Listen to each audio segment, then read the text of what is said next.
Okay. What's good, everybody? Right now I've got the hood on because I'm kind of a mess. But I'm giving my initial reaction to AEW Blood and Guts. And well, before we get to the Blood and Guts match, let me just cover everything else. To kick off the show, you had MJF. Well, actually, hold on. You had Will Ospreay. But Will Ospreay was locked out his car. Or no, he wasn't locked out. Sorry. There was a thing like his tire was slashed basically. And well, the interviewer guy was there for some reason, which I thought was kind of, it's whatever. Kayfabe's whatever. Like, maybe not, kayfabe's not the right word, but realism, whatever. But Ospreay couldn't go anywhere. But the interviewer guy was there, and he had a car. So Ospreay was like, "Give me your keys," and they hopped in his car. And then the guy was like, "Ospreay, have you ever driven in America?" And Ospreay just drove off, and the guy screamed. That was kind of funny. And then we got to the ring. We did MJF opening segment, and what we got out of that was kind of nothing. But I'm not gonna lie, I thought this was kind of strange because basically all he said was how he deserves a new title, and he threw out the international belt, and he revealed an American one. It's literally just called the American Championship. And I'm not gonna lie, I don't know. Like originally, I didn't know how I felt about this because I was like, dang. And they can't do United States title. That's kind of funny because that's WWE's thing. So they called it American. That's what I initially took of it. But I think the whole point is that like this is trying to build up this feud between MJF and Ospreay, saying how MJF is just American and how he doesn't like people from Britain. But I don't know how I feel about this. Originally I didn't like it, but then MJF revealed an American flag with his face on it, and that kind of made it all better. Like his face were the stars, and like the 50 stars on the flag. And so I thought that was kind of funny and entertaining. I'm not gonna lie. Besides that, I didn't really like this. One, as I said, the realism of Ospreay, just the realism of the interviewer being there. I understand how Ospreay had to come in at the end, but like, I don't know, it just felt kind of strange.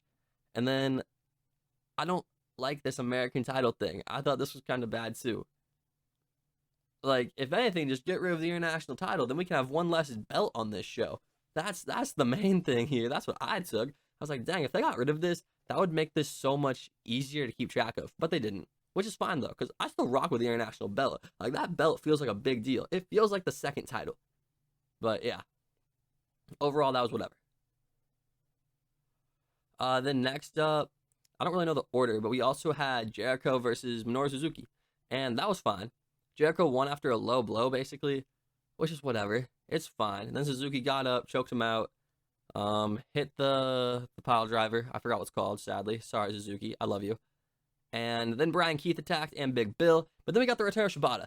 And I don't know what it is, but Shibata's music gets me every time. Like, I love Katsuyori Shibata. Again, I don't know why. Originally, I wasn't hooked, but now I am for some reason, and Shibata's great. So I thought this was cool. Maybe Shibata wins the FTW title, but either way, it looks like we're getting Shibata, hopefully winning that title. Hook and Joe will probably return at some point. So I don't know. But the thing is, if we're just building this back up to just do another 3-on-3, and for Shibata, Hook, and Joe to win, I will say it kind of seems pointless just for them to all go out injured, then all come back like 2 months later. Not even. So there's that. But still, like I like to remain optimistic, and overall, I am enjoying this so far. So we'll see.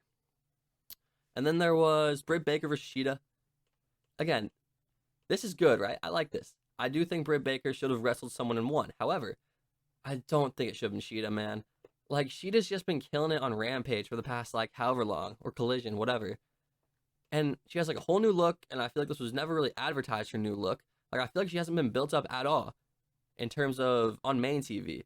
So that's kind of disappointing, I won't lie. Because I love Shida. She was really good. She's only your first women's champion. She's your longest reigning, isn't she? Like, if anything, Shida needs more love. But after that, then Mercedes Moné came out, and Camille debuted in I guess not a debut. She re-debuted in AEW, taking out Mercedes Moné. Or sorry, taking out Britt Baker. And I like Camille. She's a free agent, came from NWA. I think she must be their longest reigning women's champion, at least near. She held that thing for a minute. So I'm interested to see like what exactly this is gonna do. I think it's great to pair her up with Moné because I feel like Moné is the type of character who kind of would work with a bodyguard. Like I think she's a great heel, and I think her like rich CEO character works perfect with a big bodyguard like Camille. So I think that's good. Maybe, I doubt it, but maybe we get Jamie Hayter out of this. I don't know, though. I don't know anything about her injury. I haven't looked into it. So it'd be cool, though. It'd be cool. Bring back Jamie Hayter. And then next, what else happened on the show?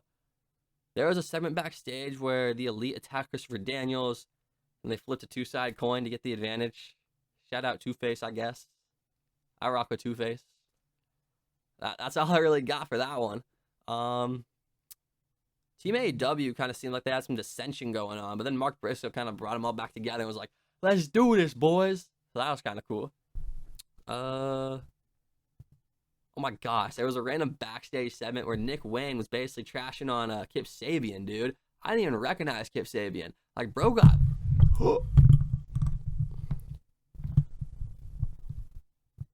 I almost killed my microphone, but I didn't even recognize Kip Sabian. Like, bro got big. Like, respect to him. At least, unless I'm tripping. Like, people were saying that was Kip Sabian. Like, it must have been. He looked bigger. But yeah, Patriarchy have those trios titles, so that's why they showed him. I think that's about it for everything else. Let me check my phone real quick. Oh, and Pac beat one member of the Bears really quickly. I don't remember who it was. I think it was Bronson. I think Boulder's the shorter one. He beat the bigger one. I'm pretty sure it's Bronson. And there was a brief backstage segment with Danielson and Renee. And Jeff Jarrett came and was like, look, man, it seems like you're trying to sell yourself short and make excuses. Seems like you have one foot out the door already. You got to, like, boss up and do this thing. Like, you have a bunch of believers, and I'm your biggest one. That's what Jarrett said. And Danielson was like, damn. He's right. I need to do that. And Danielson basically said there's some stuff he needs to figure out. So now on to what everyone came here for. Even though I'm already 7 minutes in. The Blood and Guts match.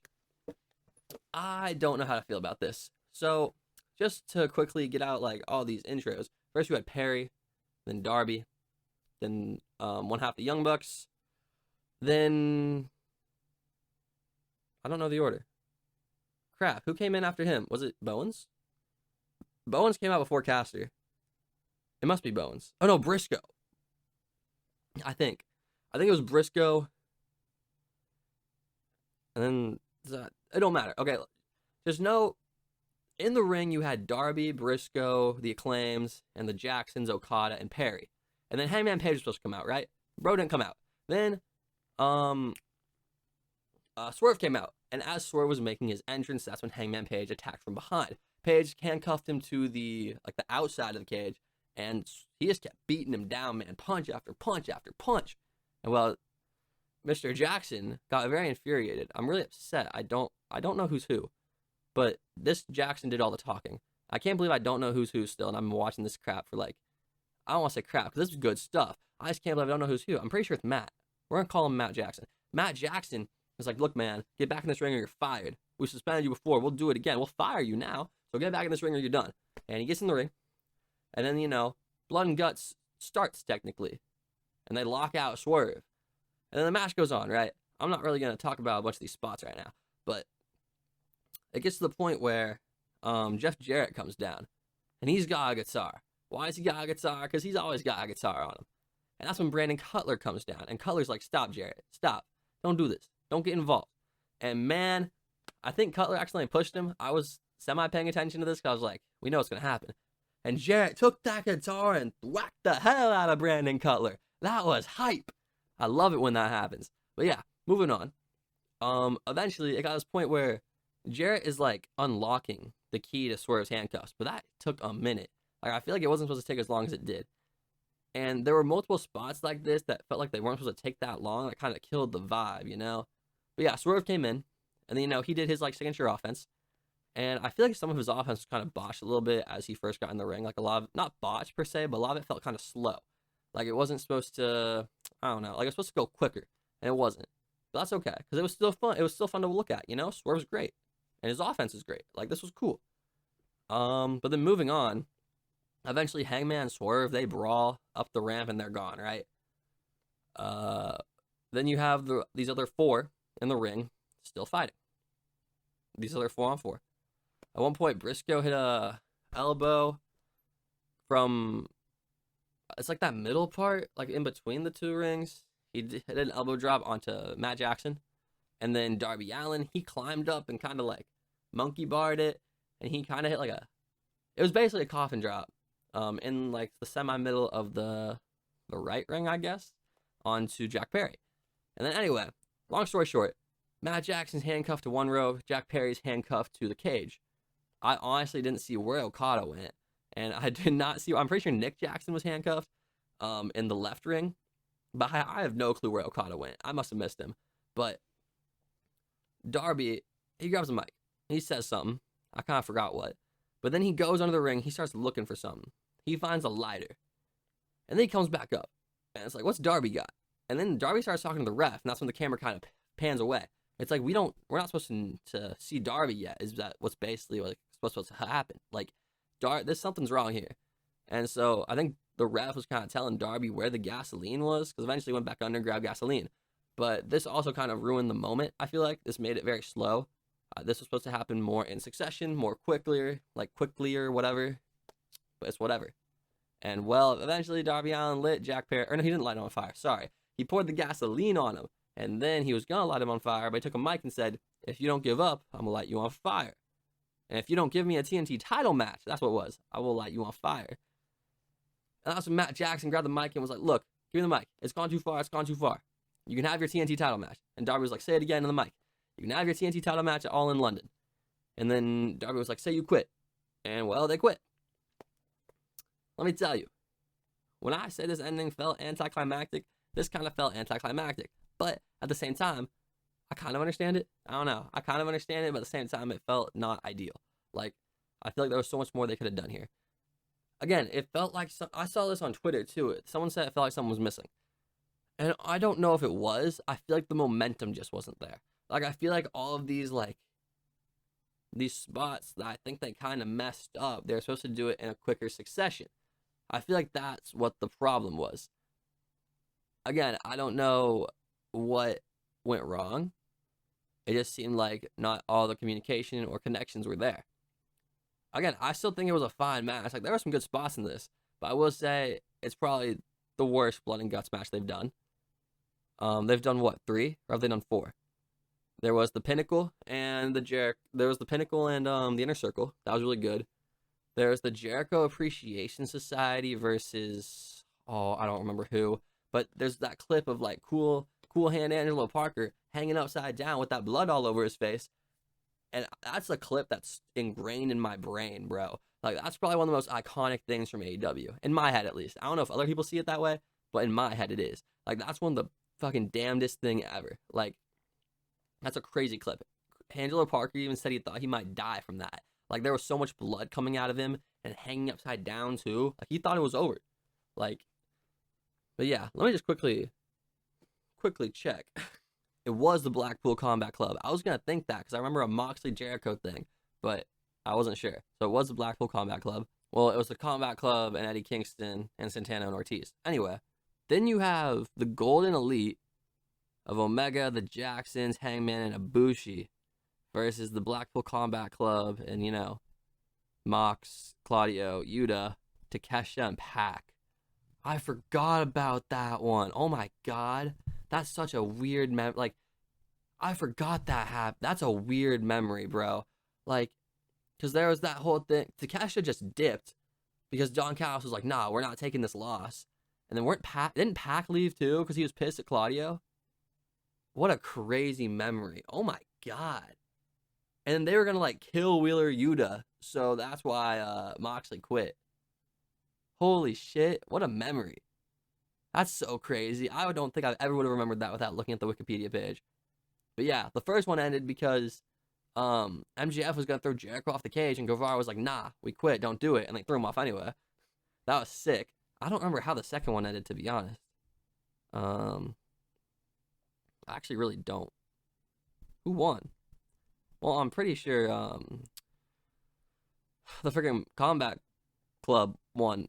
Man, I said that terribly, but you get it. Yeah, they did. But I don't know how. Oh, is it the spot where they had him on submission holds in the middle of the ring? That must be what it is. Anyway, as I said, this is probably the worst Blood and Guts match they've ever done. But I do think this is probably getting more hate than it deserves.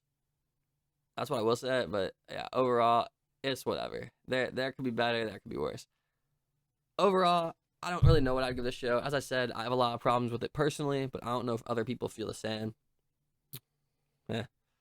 is what it is. I'm gonna give it like overall as a whole show. I'd give it like a low, like a 65, maybe a 70. I feel like there weren't a lot of big highlights. Besides, if you want to count the first segment, which I didn't really like, but I feel like a lot of people did. So, yeah. Anyway, that's going to do it for me. Hopefully in the next one, I'll be more clean. But yeah, peace.